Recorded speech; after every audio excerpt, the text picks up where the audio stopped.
When war moves too close to the reactors, this is not about who is right.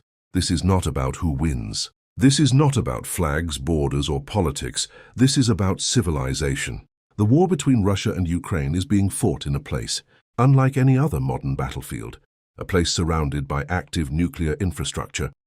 The Zaporizhzhia Nuclear Power Plant, the largest nuclear power station in Europe, has been struck by drones.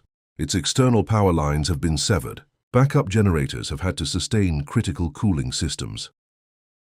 The Chernobyl Nuclear Power Plant, the site of history's most infamous nuclear disaster, saw its protective steel confinement structure damaged by a drone strike. That structure exists for one reason: to contain radioactive material that must remain sealed for generations. No large-scale radiation release has occurred. But that is not the point. The point is this: nuclear facilities are not supposed to be part of a battlefield at all. Nuclear safety depends on stability, uninterrupted electricity, intact containment, experienced technicians, controlled conditions. War disrupts every one of those safeguards. A nuclear catastrophe does not require a dramatic explosion directly into a reactor core. It can begin with something smaller. Power cut, cooling interrupted, containment compromised, emergency response delayed by combat. Each failure alone is manageable. Stack them together in a war zone, and the margin for error shrinks. We already know what nuclear failure looks like. In 1986, Chernobyl Nuclear Power Plant contaminated large parts of Europe.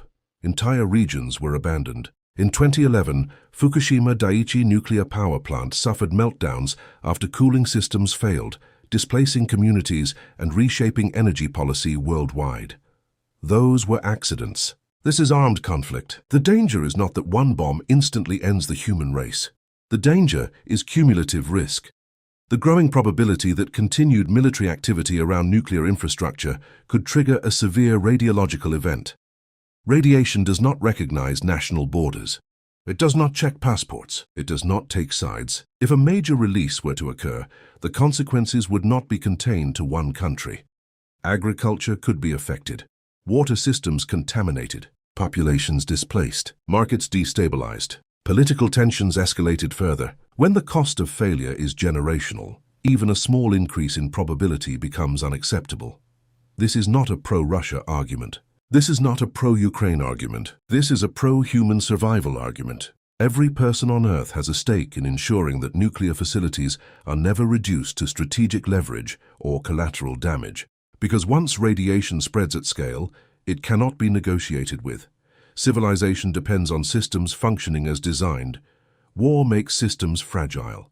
And when the systems in question hold radioactive material that remains dangerous for centuries, fragility is not something humanity can afford. This is bigger than who wins.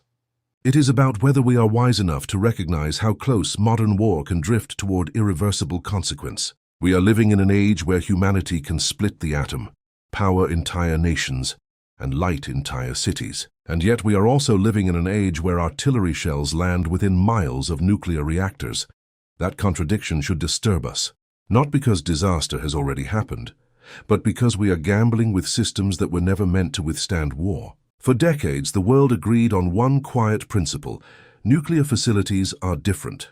They are untouchable.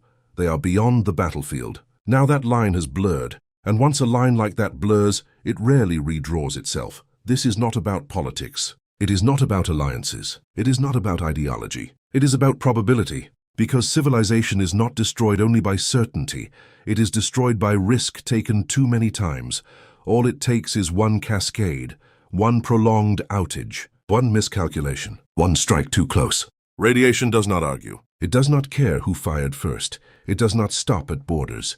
If we allow nuclear infrastructure to become normalized as part of modern warfare, we are not just fighting over territory. We are normalizing the possibility of generational damage to the planet itself.